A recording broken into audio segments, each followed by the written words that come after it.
What's up guys, and welcome back to another video covering Pokémon Logic. Now this isn't as much in-game logic, but logic about the franchise.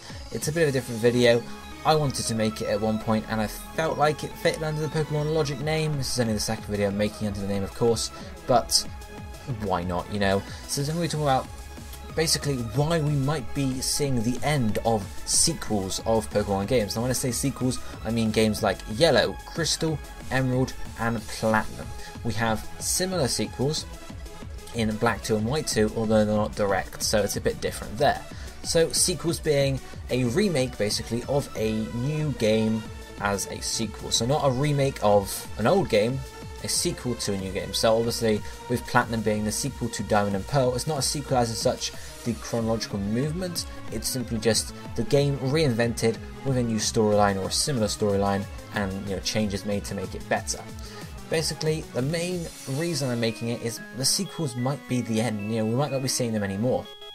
If we see and have a look at this graph here that shows the sales in millions of each Pokemon game or each sort of set of games, overall of course, throughout time.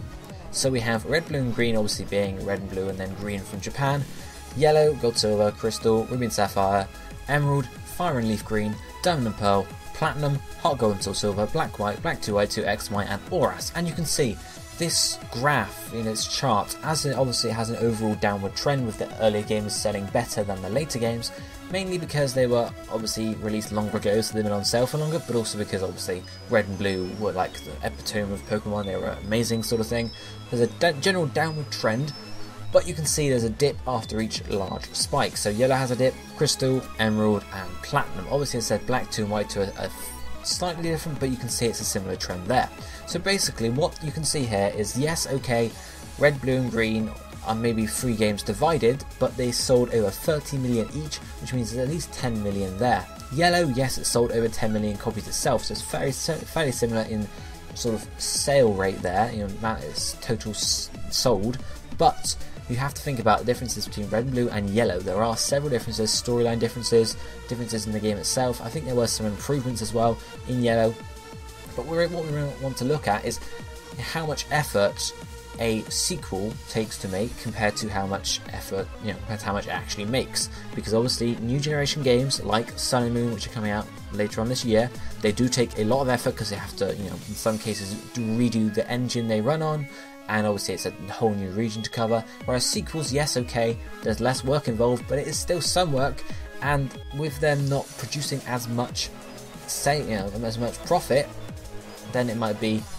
the reason why we're not seeing them anymore. For example, I was looking online for sort of statistics about how long the development cycle was for each game, how much sort of it costs to make each game, because then I could very easily look at these figures and say, okay, so they made this much on these games and this much on these games. However, I couldn't find any of those statistics at all, unfortunately. The only one I could possibly find was Red Blue, which obviously had a long development cycle towards the start of the games, but I couldn't find anything to sort of tell me how much each game cost to make, which has been really helpful, because obviously I'll take an example of here, Diamond and Pearl cost, I don't know, $10 million to make, yes? Okay, Platinum also was obviously going to cost less. Let's say it cost only $5 million to make, because obviously there's less to do, but there's still about a year of work, from Diamond and Pearl being released to Platinum being released. Now let's say that Diamond and Pearl made twice as much, they made 100% profit. That's great. However, if Platinum only made 25% profit, because 50% profit because it made sold a lot less games, a lot less copies, then there is the case that they might decide, right, okay, that's not a great way to be doing this. Instead of making sequels of games, let's just have new games, remakes, and then start again. So every 2 or 3 years they would have a new generation, as opposed to, for example, we've seen a year gap here between Oras and Sun and Moon being released, so in total Generation 7 has lasted for 3 years basically. Yes, it would have lasted exactly the same amount of time, possibly, if we had a Z in between X and Y and Oras, but it would have cost more, because as soon as X and Y were released, yes, okay, maybe a team was working on Oras there, but there was likely also a team working on Sun and Moon in the background, working up until this point to make it the best game possible.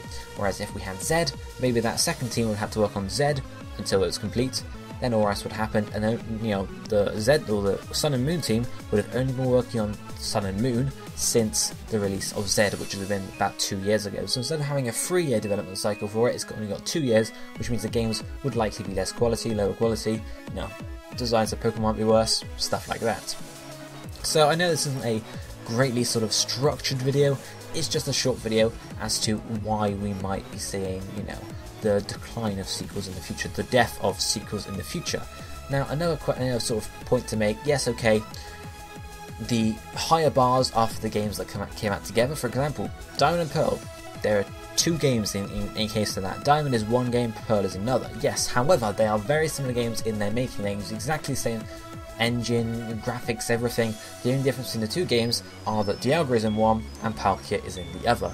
So they are basically the same game, except there might have been 1 month of development after, sort of 1 month of extra development just to change Diamond into one, Pearl into the other. Whereas Platinum, it's 1 game on its own. Yes, okay, you only have to change a few things from the original game, but it is a singular game, so they're doing all of this work to sell 1 game. And obviously, I know a lot of people out there will only buy 1 copy.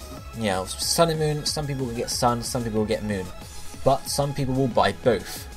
So, you know, they did try this out, you can see here, in Generation 5, where they thought, right, okay, some people buy 1 game, that's fair enough, but some people buy 2. So instead of just releasing a grey version, let's release Black 2 and White 2, because then we get double the profit from some people. They tried it out here, you can see there, okay, the spike is still smaller than Black and White, yes, which obviously meant Generation 5 didn't really hit a high note on some people. If Generation 5 had been better, maybe that bar would be higher and similar to Black and White level. But they obviously then decided, right, okay, we're going to try something else. Generation 6 will just have 2 sets of games, that's fine, and then we'll move on to Generation 7. So, who knows what will happen in the future? What I want to know down below is, do you think, do you guys think we're going to get any more singular sequels in the future? Do you think we're going to get a Pokemon Eclipse in the future? Or do you think it's more likely we'll get Pokemon, I don't know, I got to think of names for sequels now, Pokemon Harsh Sun and Pokemon Soft Moon, completely terrible names. You know, do you think we're going to get singular sequels, dual sequels like Black 2 and White 2? Or do you think we're just going to not get sequels at all and just have Sun and Moon, possibly remakes of Diamond and Pearl, and then move on to the next generation? Who knows? Let me know what you think about this down below. Hopefully you enjoyed this extra episode of Pokémon Logic. I just thought I'd make it because there's nothing really going on with Sun and Moon right now, so I figured I'd do a slightly different sort of video. But for now, this is going to be it for me for today. I'll be seeing you next time. Thank you for watching. Goodbye, my friends.